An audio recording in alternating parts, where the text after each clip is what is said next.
Story 1. I don't really tell this story much, not because I forgot, but because I don't like to think about it. You know, sometimes things happen and you just tell yourself, that wasn't real, and move on. But the thing is, sometimes it was real, and no matter how much you try to act like it was just a dream or a trick of the mind, deep down, you know it wasn't. This happened years ago, back when I used to hang out a lot at my cousin's place. His name's B.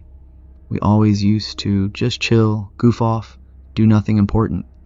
His house wasn't big or fancy or anything, just a regular old house in a neighborhood where all the houses kind of looked the same.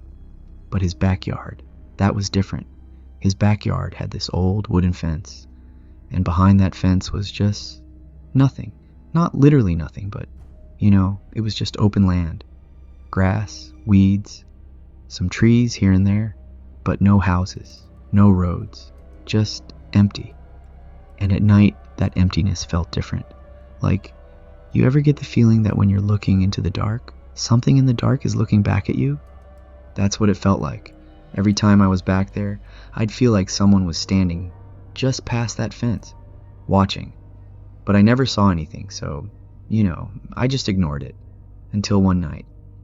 That night, me and B were just hanging out in his room. His parents were out, so we had the whole house to ourselves. We played some games, messed around, whatever. Then B got tired and knocked out early, leaving me awake by myself.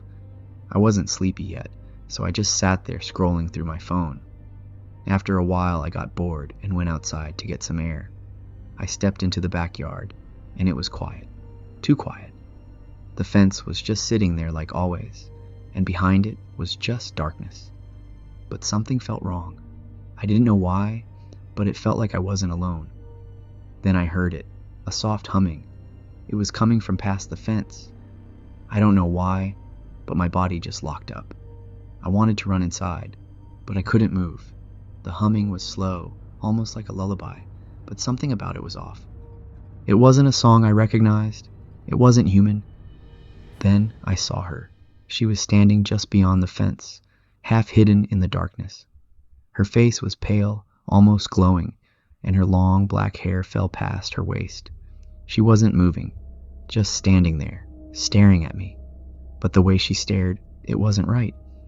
It was like she wasn't looking at me, but through me. I tried to say something, but my throat was dry. My chest felt tight. I don't know how long we stood there. Me, frozen, her, just watching. Then she took a step closer. That's when my body finally listened to me. I stumbled backward, nearly tripping over myself. My mind was screaming, telling me to get inside, but I couldn't stop staring. She tilted her head just a little, then she raised her hand and pointed at me. My breath caught in my throat. I swear, at that moment, it felt like the whole world went silent. No wind, no crickets, nothing. Just that humming still coming from somewhere, but her lips weren't moving. I turned and ran. I don't even remember opening the door, but suddenly I was inside, slamming it shut behind me. I locked it, locked every door, every window. My hands were shaking so bad I could barely do it. Then I ran to B's room and shook him awake. He was dazed at first, mumbling, "What the hell, man?" But then he saw my face and his expression changed. What happened? I tried to tell him, but I couldn't get the words out right. I just kept saying, "There's something outside. There's something outside." B frowned, got up, and went to the window. He pulled the curtain back just a little and looked outside. I didn't want to, but I found myself looking too. There was nothing there, just the fence, just the dark. B turned to me and said, "Bro, there's nothing out there." I didn't sleep that night, neither did he actually. I think he pretended like he didn't believe me, but he kept looking out the window every few minutes. The next day, I told B's parents about it. I expected them to laugh it off, say I was just imagining things, but his mom, her face got serious.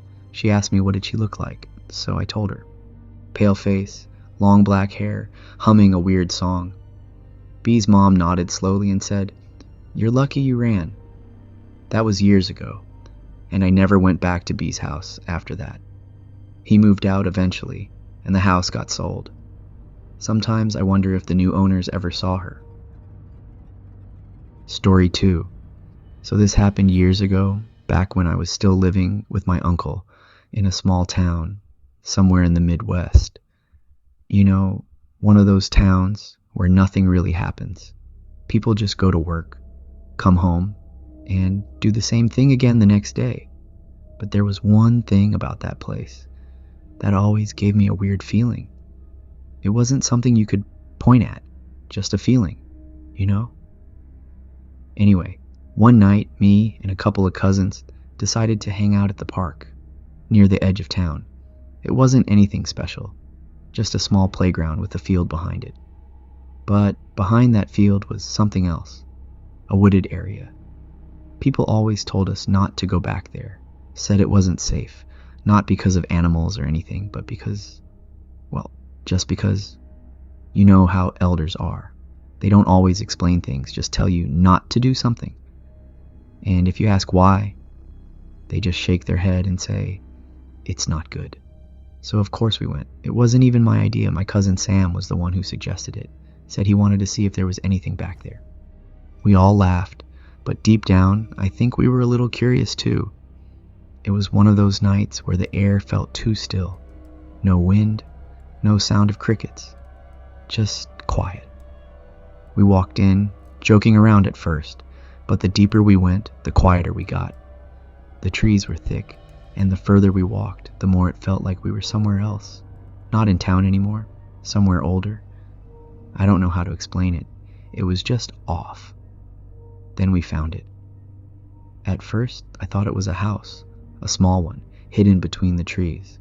But when we got closer, I saw it wasn't a house. It was an old Hmong spirit house.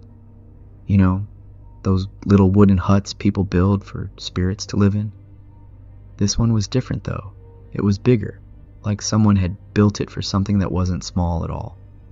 The wood was old and rotting, and the roof had caved in. But the worst part? There were clothes inside.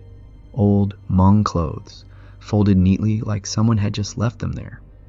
Sam was the first one to say something. Maybe we should go back. That was the smartest thing he ever said. I turned around ready to go, when suddenly I heard something. It was a low croaking sound like someone trying to speak. I froze.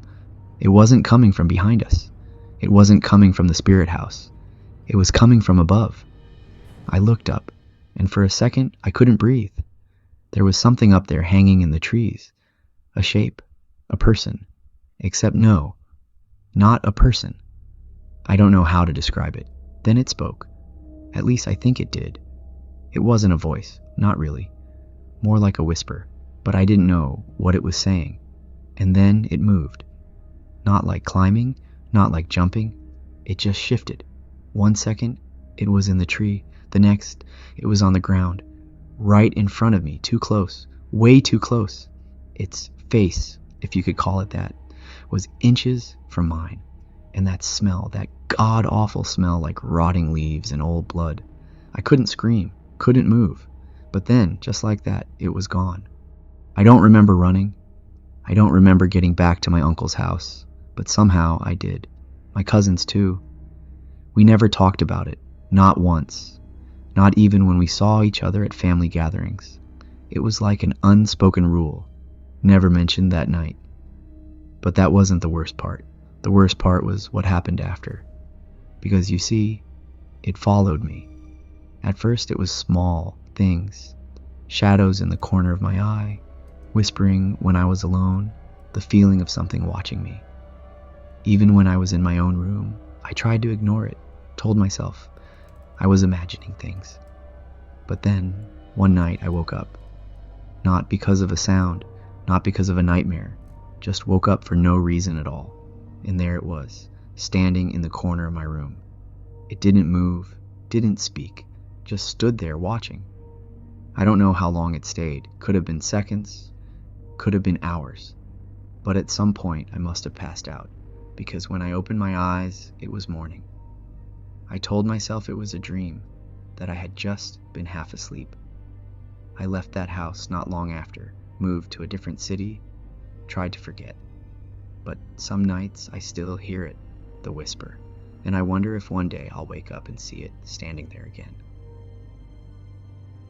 Thank you for listening to this video. I'll see you in the next one.